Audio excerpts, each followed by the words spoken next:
Yos, pertempuran di negeri Wano tampaknya benar-benar sudah memasuki babak akhir. Hanya tinggal tersisa satu Yonko saja yang masih menjadi PR besar bagi aliansi bajak laut topi jerami untuk memenangkan pertempuran di negeri Wano. Ya, bagi Luffy, mengalahkan seorang Yonko Kaido tak semudah mengalahkan Helmeppo. Apalagi seperti yang pernah dikatakan oleh Kaido, pemenang dalam pertempuran ini akan selangkah lebih maju untuk mendapatkan One Piece, yang artinya pemenang dalam pertempuran ini juga akan membawa sebuah dampak yang sangat besar bagi dunia One Piece. Jika pertempuran di negeri Wano telah berakhir, kemanakah kelompok bajak laut topi jerami akan melanjutkan petualangannya? Nah, akan ada beberapa kemungkinan jika kita melihat apa yang terjadi di negeri Wano saat ini. Pertama, kedatangan agen pemerintah dunia ke negeri Wano bisa menjadi sebuah petunjuk jika arch setelah Wano adalah arch Mary Joyce atau Marineford. Dengan kata lain, kemungkinan akan terjadi sebuah perang besar lagi di sana. Lalu kemungkinan kedua, arch yang pernah disinggung oleh Oda Sensei jauh sebelum time skip, yaitu arch Elbaf. Namun dari dua kemungkinan tersebut, apakah Oda Sensei masih sempat untuk menargetkan cerita One Piece tamat sesuai yang direncanakan oleh Oda Sensei?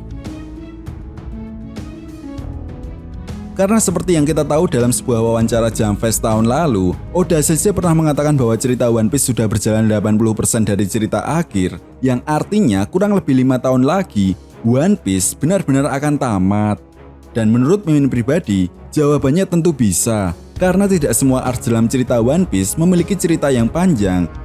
Contohnya saja arc Lockton, Whiskey Peak, Reverse Mountain, dan yang paling baru adalah arc Reverie. Nah, dari fakta-fakta yang sudah kita kumpulkan, yang kemudian menjadi sebuah pertanyaan besarnya adalah, kira-kira di chapter berapa Kaido ini akan kalah? Karena seperti yang kita tahu, arc Wano ini benar-benar menjadi arc paling panjang dalam cerita One Piece. Oke, Mimin akan mencoba menjawab mengenai hal ini. Kemunculan pertama Gear 4 pada manga One Piece chapter 784 merupakan awal di mana kekalahan Doflamingo benar-benar sudah di depan mata. Kemudian selang 6 chapter, Doflamingo mendapatkan pukulan telak dari mode Gear 4 milik Luffy, lebih tepatnya pada manga One Piece chapter 790, di mana hal ini membuat Doflamingo langsung terkapar. Dan di manga One Piece chapter 791, sang narator telah resmi mengumumkan bahwa Doflamingo benar-benar kalah dalam pertarungannya melawan Mugiwara Luffy. Nah, apakah kekalahan Yonko Kaido nantinya akan memiliki pola yang sama dengan kekalahan Doflamingo? Karena seperti yang kita tahu, Oda Sensei ini sering sekali melakukan beberapa pola yang sama dalam cerita One Piece untuk beberapa cerita ke depannya, yang mungkin ini jarang sekali disadari oleh para fan One Piece, ya meskipun ini adalah sesuatu hal yang terlihat sederhana.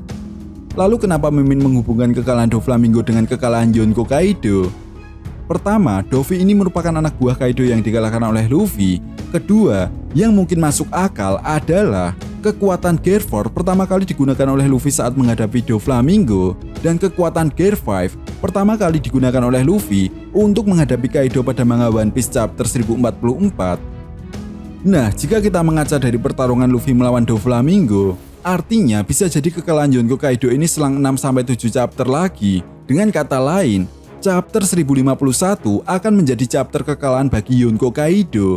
Lalu paling tidak di chapter 1060 menjadi akhir petualangan bagi kelompok bajak laut topi jerami di negeri Wano. Di sisi lain, Pulau Elbaf yang menjadi pulau yang pernah disinggung oleh Oda Sensei jauh sebelum time skip saat kelompok bajak laut topi jerami melawan Mr. Tree, lebih tepatnya saat arc Litter Garden. Di arc ini kita diperkenalkan dua karakter yang berasal dari Pulau Elbaf, yaitu Brogy dan Dory.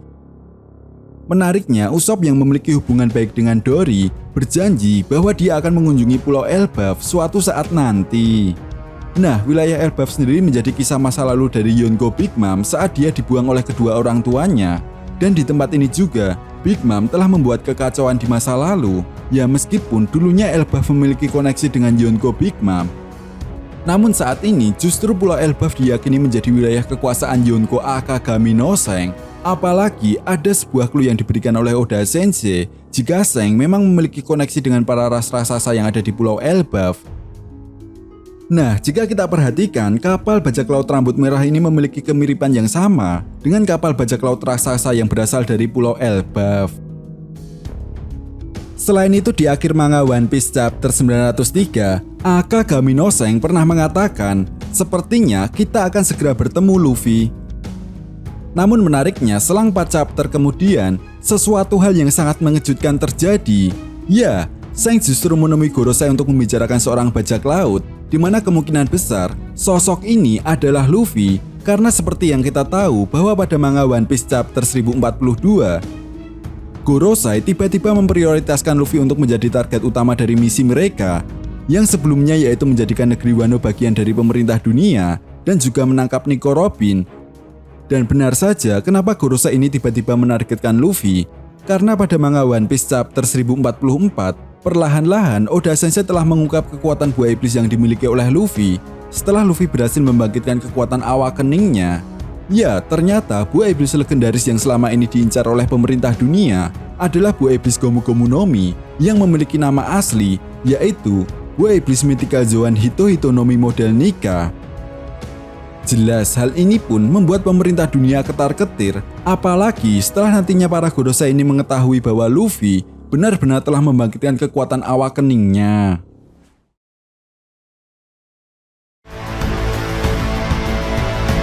Dan kemenangan aliansi bajak laut topi jerami dalam pertempuran negeri Wano membuat Luffy akan menepati janjinya kepada Seng di masa lalu, saat dimana Luffy pernah mengatakan bahwa suatu saat nanti dia akan menjadi bajak laut yang lebih kuat daripada Seng.